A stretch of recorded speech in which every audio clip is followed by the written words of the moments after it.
Podcasting worldwide from Vancouver, Canada. Welcome back to the Personal Process Podcast. The show that takes you through the growth, hardship, self-discovery, lessons, and stories of individuals who achieved success in their own personal path. Trust the process. Welcome back to the Personal Process Podcast.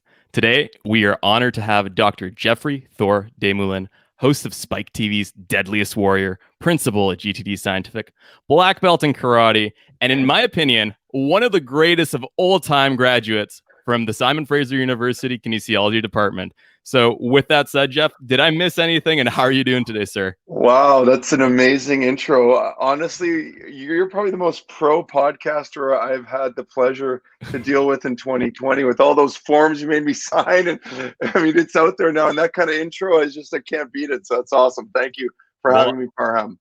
Well, that is a great honor to hear from you, Jeff. Thank you so much. So, Jeff, you've had such an amazing track record. Your CV is something that I think a lot of people look up to, but I want to kind of take it back. Like, how was your upbringing that led to this career, That's an interesting conversation. And it's so easy to get trapped in being born with a silver spoon, or looking at, family issues. And honestly, I kind of take an extreme view on it in the sense that, when do you become responsible for yourself? And that is a question I often pose to my staff. And one of the things that I keep saying is just do what you say you're going to do, and things will just be a lot better for everyone around you, including yourself. And so, the extreme view of that kind of mentality is the day that you're born, you are essentially making decisions for yourself. And nothing really changes, and everything that happens to you and the path that you blaze is really a series of choices, and what goes on up here really doesn't matter. As weird as that sounds, like you can get emotional about stuff, you can think things, you can have the most ridiculous ideas, but the only thing that matter are your words and your actions. And so that was something that I think my parents, if they did anything right, that was one thing they got across to me early on. And it allowed me to flourish. And of course, there was all sorts of, being born in North America, that favors me. Being a white male favors me. Having access to education favors me. Like, there's just so many things that put me ahead of a lot of other people on the face of the planet. But at the same time, there was things that I could point to that weren't always ideal, and perhaps weren't perfect, but the mentality of kind of choosing your path and making sure that you have the construct that not only develops yourself, but the people around you, then what ends up happening is you become that 10% that are ready for the opportunity when it arrives. Wow. Right? Yeah. There you go. Drop the mic. But anyways, I honestly that's just my philosophy on life. And it's amazing when the team that we have now is just very much on board with that. Like, we have a police officer of over 35 years. We have Professor Emeritus with us. We have another two other PhDs with us. We have people that we're bringing along. So a senior engineer that's been with us almost 10 years. And one of the things that every one of them, I believe, is very, very good at is they just take responsibility for their actions. And I can't tell you how easy it is to run a company when you got a group of people like that. I bet. And Jeff, that's such a big thing in my life too. And when I was a kid, I didn't really understand the value of that. But just saying what you're going to do and doing what you say is such a big thing. Do you have any, I guess, advice for individuals who haven't found the value in that yet, or how they can go into that? Because it's not the easiest of thing, especially with one's ego, to say, hey, I'm at fault, I'm sorry. Yeah. I would say that, anything worthwhile is worth pursuing, and anything worth pursuing is going to have a set of parameters. And I think one of the major things that you can do for yourself is create a support system. We all fall down. And if you can create a group around yourself of like-minded people, but more importantly, people that are going to hold you accountable. And I know that's a bit of a buzzword these days, and the account buddy and all that kind of stuff. But it really does matter. And also vocalizing what you want for yourself, because like I say, the only thing that matters are actions and words. And so, you can write them down in your private journal. Nobody cares. Yeah. Tell people about it, announce, what you're going to do. And it kind of holds you to account if you're willing to put it out there. And then, having a support system to help you through that. And then above all is just simply personal responsibility and integrity.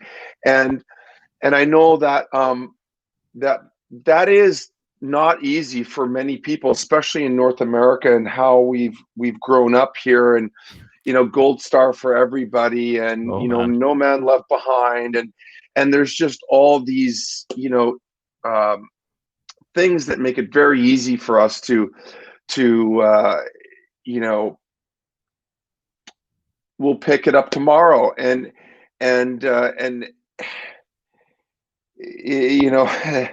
really tomorrow doesn't exist. Once we get to tomorrow, it will be now. Yeah. And so now is what matters. And it's okay to fall down, as long as you say, you know what, in that moment, here's how I'm going to change this moment from this moment forward. And that's okay. But where you just slough it off as something that's okay, I think that's where we've fallen down as a society, to be honest. I absolutely. We need to be. Yeah. Okay, cool. Go ahead. No, sorry, please. I cut you off accidentally. No, I rambled. You'll get used to that by the end of the 45 minutes. Yeah, you dropped two major points, and I think I want to connect it to one of the things that two of our previous guests actually. One of them was my friend Reese Lloyd, and he's a polyglot. He speaks numerous languages, and he brought up a quote by Nelson Mandela. He said, when you speak to someone in a language they understand, it goes to their brain. But once you speak a language in that the person has a native language, and it goes to their heart. And I want to kind of connect this back with the, speaking what you think and being authentic with yourself and putting yourself out there. Because I think when you do this, it hits someone different. A lot of people can come to you and say, hey, you should do this. Hey, you should do that. But it maybe come off in what's the word? Not genuine. But once you're authentic with who you are, once you're authentic with, even your responsibilities, once you're saying like, hey, that's my fault, I'm going to take ownership, it's a huge step. And going back to the social support, huge. We just interviewed Dr. John Brady, and he was mentioning that, you need to make time to see people. You need to make a structured time, and it's not easy. It's hard, but every 2 weeks or so, make a time, see people for this. It improves your mental health, it improves your confidence, your ability to get by in life. And like you mentioned, Jeff, it really, everyone gets down. Doesn't matter if you are at the top of the food chain, the bottom, everyone has hardships. And without a social support system, you're really going down. Now, Jeff, I know that we're a little bit crunched for time. You're a busy man. So I want to kind of go into a little bit of the research aspect of it, because I know that prior to coming to university, I'm pretty sure that you worked prior to going to university. So what inspired you to go into education after? Because that's something that you don't hear about a lot. Yeah, great question. And for me, it was an evolution. By the way, we have about 30 minutes or so, so Okay. we got lots of time. Sweet. Don't worry, don't sweat it. For me, the turning point was when I was a firefighter in Alberta, firefighter EMT, and I loved the combination of the physicality of the job, the really, and I didn't realize this at the time, but the engineering side of the job, there's a lot of things like pump pressures and heat transfer and hose lengths and what that means with respect to manpower and the engine and everything that combined with the EMT. So we're looking at injuries and how they're caused and how to treat them. That was an interest I didn't realize that could be applied to how I'm applying it now. And so that was really the impetus. There was that general interest between engineering and the human body. And then it just so happened that about my third year as a firefighter, I couldn't do it anymore. I was told by my physician that, look, if you continue down this path, you won't be alive by the time you're 55. And so that was a bit of a wake-up call for me as a young man. Yeah. And so I took it to heart, and I reluctantly got out of that profession. And it was one of those things where it took me like a year not to wake up angry. And, how could this happen? And it's just one of those things you got to go through in life. And I realize now it was really a great push to what I'm doing now. And so I kept the interest, and I was looking for the combination of understanding the human body and health, disease, and injury, and then applying numbers to that, the physics behind it. And that's when I discovered biomechanics. And that was really, I found, was my calling. And I realized in first year, when I was able to solve problems in first year physics on the first try that the entire class was having issues with 8 hours later, I realized I was onto something. And I don't even consider myself an enormously quantitative person, but I do realize the power in it. And there is, and I realized that early on as well, is that when you can apply numbers to something, you simply understand it to a deeper level than anyone else looking at it on the surface. And so that became the driving force. And so the only biomechanics program that I could see was that in kinesiology, and ergonomics was kind of the same sort of idea, was this applying numbers to the human body. And that was awesome. And so, but then by about the end of my master's, I realized the people that were good in the area really had this engineering quantitative background. So I headed down to Detroit at the time. And I know that sounds like a crazy thing to do, but in fact, that's where my discipline now started. And I did a master's in engineering there at Wayne State University, and then went on to complete my PhD in Calgary, in mechanical engineering. And it was really this combination of applying numbers to the human body that was so interesting to me, and that's what I do now. And I kind of lost your question there, but I'm pretty sure I answered it. Yeah, no, you definitely did. And it's a very important thing that you noted, Jeff. A lot of people think that individuals like yourself that are so successful, being a host of a hit show, running your own business now, and we'll get to the business in a bit, because you kind of took elements of Spike TV's show and put it into the concept of what you're doing now, and really saving lives, because, you're bringing science to the courtroom, which is huge. But, it goes to show that like everyone has their struggles. Like when the physician told you that, you can't be doing this because you're not going to last till 50, you're like, man, like this was my path forward. And then now it's crunched. And that's what it is. It's life's an up and down. And to hear that story from someone like yourself, it's very inspiring. And, That's cool. I appreciate it. I'm glad.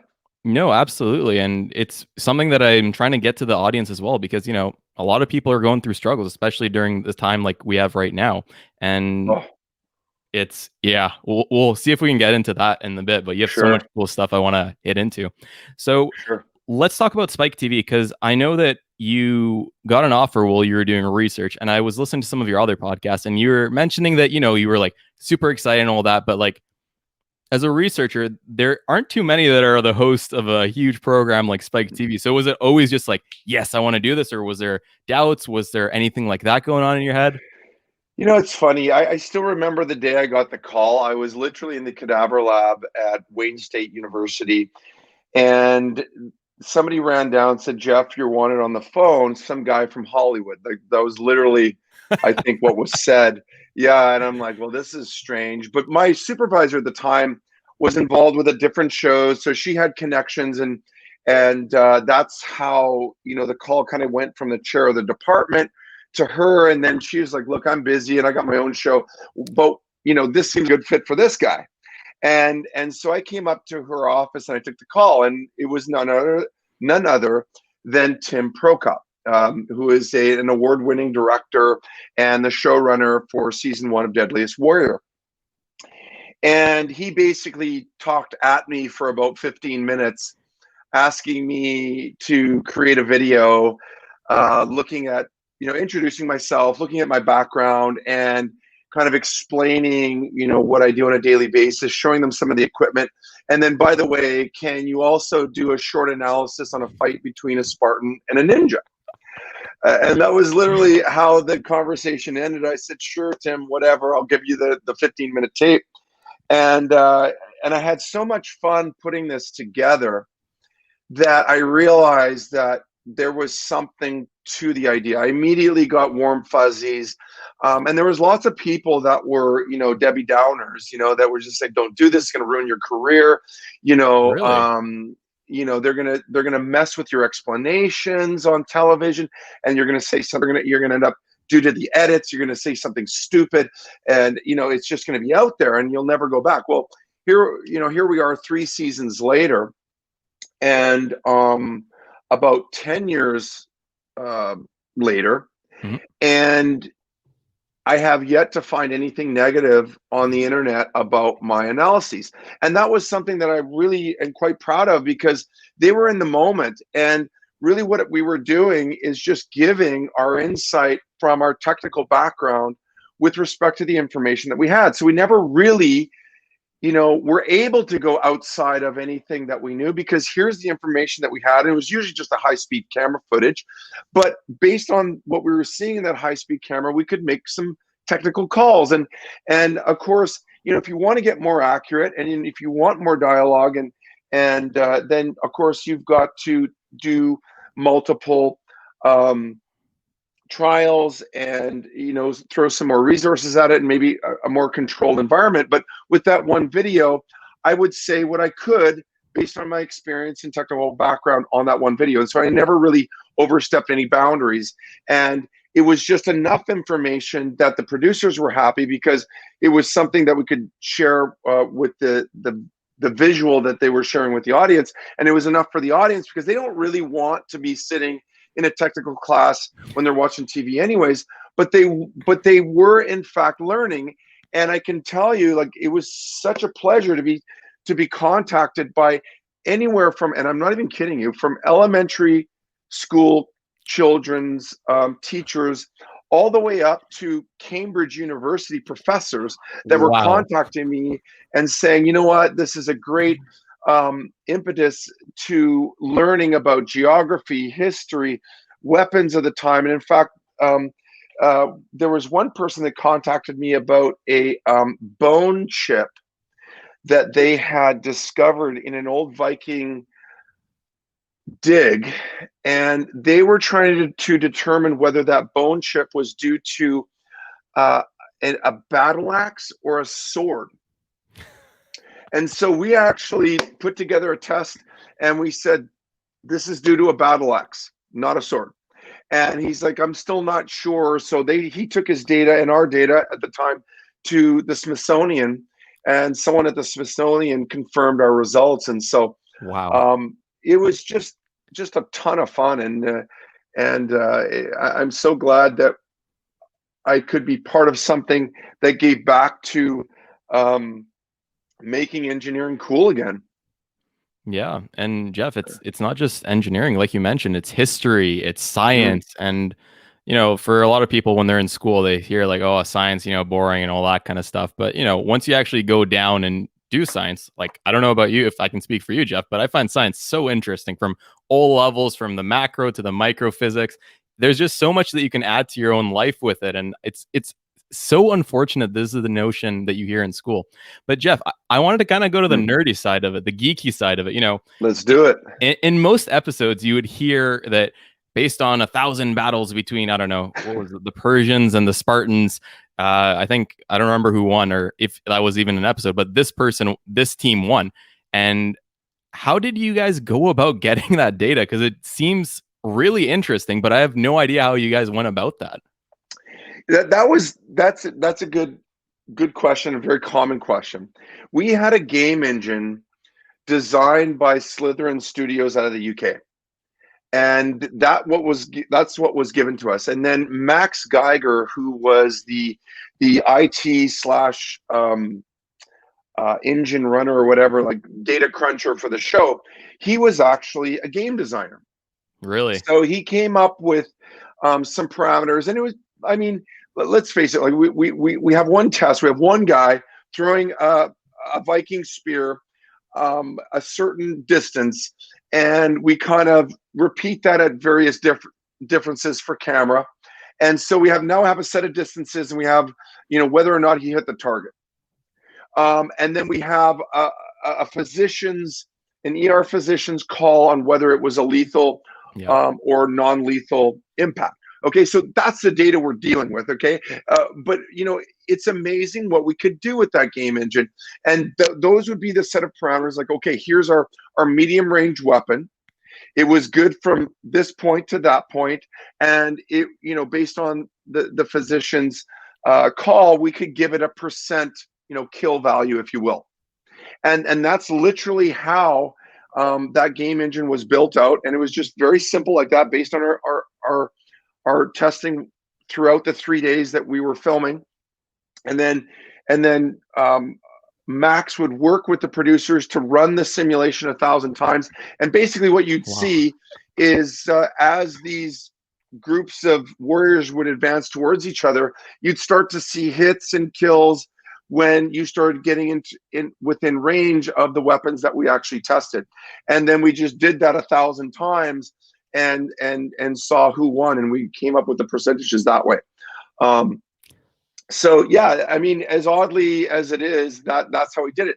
Now, don't get me wrong, there were also use of Excel spreadsheets, because sometimes, Max would just say, look, this isn't working properly. There's something obviously very wrong with the Slytherin Studios, is the way the way that we're using it, or the data that we collected just simply couldn't be used in the format as input to the Slytherin Studios game engine, and we just used Excel. But it was really the same kind of idea, where you just have this, kill percentage, a certain amount of range, and an accuracy for a particular weapon. And he designed, just using basic equations in Excel. And I know that got a lot of heat on the forums and whatnot. But, for the data that we're collecting, I thought it was actually pretty cool and pretty decent. Absolutely. And I mean, the science and the statistics and all that jazz that just made the show so awesome. As a young kid, you see this kind of stuff and you're like, yeah, I want to do it. But then you get the science, you get the history. It's like, okay, education's kind of cool. And then you go down that path, and I'm sure that it inspired a lot of individuals to go into science or STEM or things like that. So you had a big role in that. Just thanks. And just let me comment real quick, please. that it doesn't have to be complicated or blow people's minds to be useful. Like F equals ma, like Newton's second law, is such a useful equation, and it's got to be what, grade 8 mathematics. And yet, you know, the assumptions and where you're applying it, and what's the vector of the force that's acting on the mass, and blah blah blah, like that's where it becomes scientific and a little bit more, you know, you might need a bit more background to utilize it, but really it just boils down to F equals ma. And that's something that most people can understand. And that nugget is something that's super interesting and useful when you're watching a television. So anyways, just wanted to get that out. No, for sure. And that's absolutely true. Every small piece really makes, honestly, everything I learn in science, every small detail is just so interesting, from physiology to chemistry and all that. And I think I've already been that route, so I won't repeat it. But, you know, just cognizant on time, Jeff, let's talk about the transition from being on everyone's screen on one day a week to not. Like, how was that experience? Because, you know, I'm interested in that. Yeah, you know, luckily I got involved in Hollywood when I was a bit older, and I really didn't have an issue either way. I saw it as a side gig. I saw it as a ton of fun, and I saw it as a way to meet and interact with extremely creative, intelligent, amazing people. And that's literally all the show was for me. So when it ended, of course, I was disappointed. But you know, that's an opportunity that I don't regret for a second, and would do it again in a second. And in fact, I get phone calls to this day. And in fact, it was just probably 2 weeks ago that I sent in a reel tape on a new show out of New York.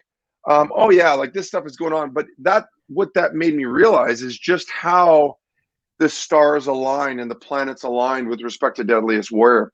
I mean, sure, it was a cool idea, but there's lots of cool ideas, and not all of them hit. And in fact, most of them don't. So will it happen again? I have no idea. But the transition that you asked me about, I really didn't have an issue. And it was quite easy, because from day one, like literally from the day that the episode 1 of the first season aired, I was getting phone calls to do consulting work. And so by the end of season 1, I was like, I'm a student in university, and I was on a stipend of like $18,000. And so the show obviously jacked that through the roof. Thank goodness. And because I was, you know, I went back to school when I was a little bit older. So to be in your high earning career years and not be making money is a big deal. So I was quite stressed about that. And so then this hit, and I was like, okay, wow, things are really turning around, but I didn't know what to do. So I went to an accountant, and I just said, look, I don't know what to do with all this money. I mean, those are good problems to have, right? But I literally didn't know what to do. And he just said, look, we have to open up a company, because if we run this through personal income, you're going to get demolished. And as a company, we can defer some of this to next year. We can, you know, there's just all sorts of stuff that we can do. A lot of this stuff is now written off. So that's now untaxable income. And, you know, it was just, I'm like, well, this makes a lot of sense to me. So let's just do that. And that's literally how the company was born. And I know that's, you know, not a very cool or, you know, entrepreneur's dream of how you open up a company, but in essence, could it be any better, to be honest? Because, you know, every client we had, I was getting free advertising from the show, and everyone that was hiring us knew us from the show initially, and it allowed us, it bought us 3 years, 4 years, probably 5 years, where people just hired us because of the show. And then after about 5 years, it started to transition, and people started hiring us based on our work product. And now almost nobody knows me from the show, and everyone's hiring us because, you know, this police agency or that lawyer or this company has used us in the past, and they've talked to somebody, and now that person is picking up the call and calling us for our services. So that's a pretty cool story, and I think you know, one that I'm very, very, very grateful for, because I don't think it would have went that way had we not had that transition.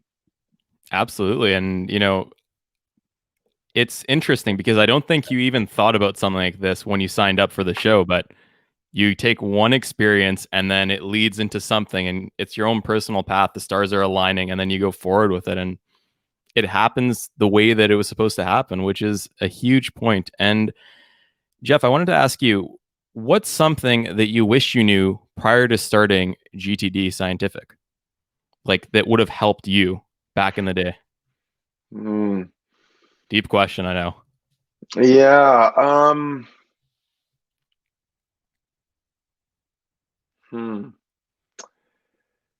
Yeah, that is a deep question and a very interesting one. And many things are going through my head. And I think there's actually two things I wish I would have known, and actually still strive for today. And that is the concept of personal responsibility and the concept of leadership. And I think that is a struggle that that still bothers me to this day. I'm not a very good leader, and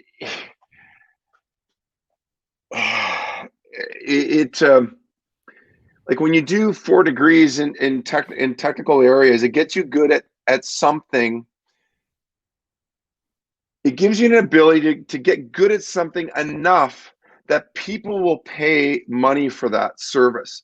But then once that starts happening, you quickly realize you're a massive bottleneck and you just simply can't get everything that needs to get done on time. So what ends up happening is by default, you get promoted into a position of incompetence. And in fact, what got you to that business, it now moves you to a position in which you've not really trained or prepared for. And so that was my biggest surprise. And so I wish I would have had that, really strong personal responsibility up front, and a really strong concept of what it is to be a leader and to inspire people. And really, I work for them, not vice versa. And I know that is a bit of a cliche, but it's so true. I have to give them the resources they need, the equipment they desire, the training that they need, everything that they need. And it just goes on and on and on and on to actually develop them so that they can produce the work product that clients are used to, and make it a viable business model without killing the bank too. And so to do that really takes people that are bought into your vision, not necessarily swapping time for work product. That's somebody you don't want. Sometimes you have to do that with respect to, very specific niches of people that you don't currently have. But the people that you're, essentially purchasing their first homes for, and I know they don't see it that way, but that is certainly what happens. They need to be bought into the vision. Otherwise, it's really not going to work that well. Huge points. And but how do you do it, right? How do you do it? I mean, I wish we had more time to get into that, Jeff, but just I know you're busy. So I'm going to drop two questions for you. So the first one is kind of, we both graduated from kinesiology. I think you graduated back when it was in the Faculty of Applied Science, and I'm more into the Faculty of Science. Oh, come on. It wasn't that long ago. A little bit. Yeah, it was the Faculty of Applied Science. Yeah. So, Jeff, what advice would you have for new kinesiology graduates going into it? Because, nowadays, obviously, the whole scenario has kind of changed. A lot more jobs are lost and all that. And what advice would you have to them? Because, I think the main things that people are thinking now is like, I'm going to be a kinesiologist, physiotherapist, OT, physician for like 90%. Like, what advice would you have for this group? Oh, man. Yeah, well, realize this. When you start a kinesiology degree, just like you mentioned, it's likely not the means to an end. Okay, it's not like you're going to do an engineering degree and you're going to be a mechanical engineer for the rest of your life. Or it's not like you're going to do a nursing degree and you're going to be a nurse for the rest of your life. It is one of those degrees that lays a very, very fundamental understanding of the human body, however, which can be applied in a multitude of areas, as you mentioned. And those are the typical ones. But the not so typical ones are what I'm doing is applying these skill sets to reconstructions, understanding the body and relative orientations at key moments in time. That's super critical with respect to some of the work that we do, and know that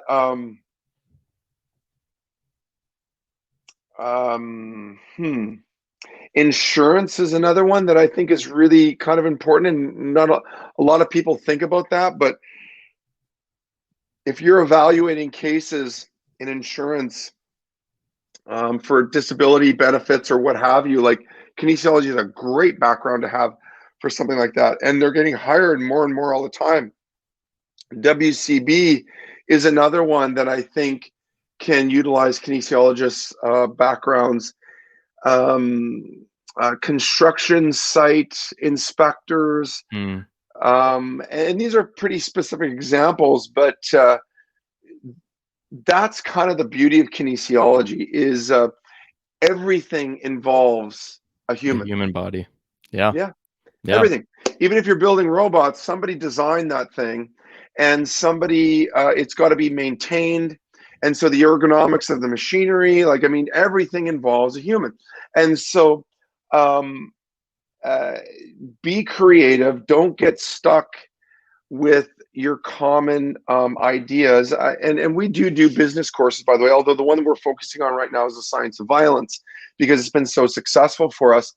But we do have courses in business. And one of the people that took one of our courses had such a brilliant idea, you know, and it was so simple. That's why I loved about it. Is like, okay, our population's aging. Everybody knows that. Check. Okay. Now, what is that aging population going to need? Well, we understand that, and you can see this happening in the healthcare system right now, is that there's not a lot of beds to go around, and it's expensive. And the healthcare system's actually trying to keep people at their home longer before they need long-term care. And my mom was no different. So, you know, what he had done, he'd come up with this business model that really, you know, it's a traveling van of specific medical services.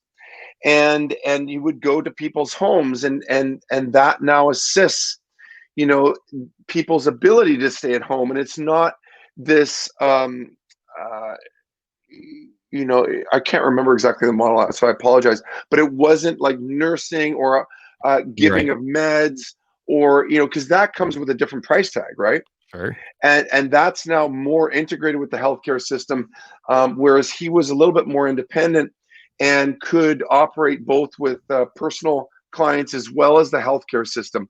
So it was really kind of a cool, flexible model that helped the aging population, that was just based on simple, basic principles. And I think that's where people really need to focus if they're thinking entrepreneurship. You should be able to make money with your idea before it's even a company. And that's one of the things that I tell people. If people aren't getting excited about it, if you haven't made sales, don't bother opening or incorporating, because no one's going to buy your product. It is. And that's before marketing. You know, people think, oh, well, I just need to market. If people just need to understand my idea and I'll get clients. That's not the case if you haven't made sales up until that point. Absolutely. Huge points. And just cognizant on time. So, Jeff, I'm going to quickly ask this question for you. What is your one message to our audience? And then we'll go into our closing. And it's intentionally broad. It can be from something from this podcast or something in general that we haven't talked about. Yeah, well, I know I've hit on personal responsibility. So if they've listened up to this point, I don't really need to hit on that. Yeah. But I would say, you know, the next level of that is personal responsibility for your environment. And now, what do I mean by that? What do I mean by that? Okay, so what I mean by that is lifting everyone, or I shouldn't say lifting, but let's stick to this point of responsibility. So once you think you've taken personal responsibility, great, but it's nowhere near enough. You're just a brick in the wall at that point, and a nice brick, a nice shiny brick, but still a brick. What about all the other bricks around you in this wall we call society and the world? And so we need to take responsibility for those bricks surrounding us. And it's not just the immediate bricks around myself, right? Like I do my best for my fiance. I do my best for my friends. But what about, and that's my immediate, the bricks that are immediately around me. But then how can I now improve? Oh my gosh, like it just snowballs, right? Like if you think about now your community, your society, your city, your country, how are we taking responsibility for that? And that means educating yourself on party platforms and putting your vote out there and making sure everyone around you knows. And it's not just your immediate people. It's put it out there on social media for everyone to know and hopefully learn from and take from. And so that would be my big concept is once you kind of get past this individual personal responsibility, now how do you apply that to your family, your friends, your community, and essentially eventually the world. And it's guys like maybe just putting it all on Elon Musk's shoulders is a bit much, but that's a guy who thinks big, and that's a guy that kind of understands that what he's doing is affecting the world.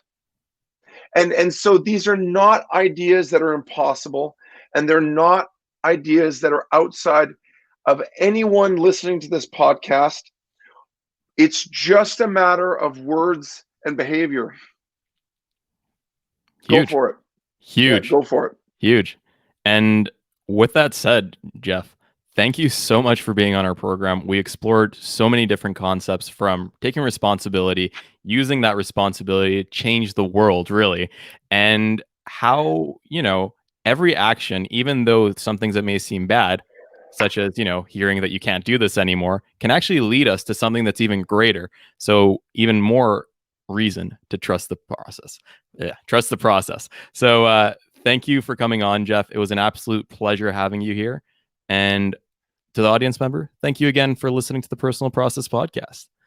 And thank you, Parham. I really appreciate it. I thought you had great ideas, and I wish you all the best and continued success with the podcast and everything else you're up to.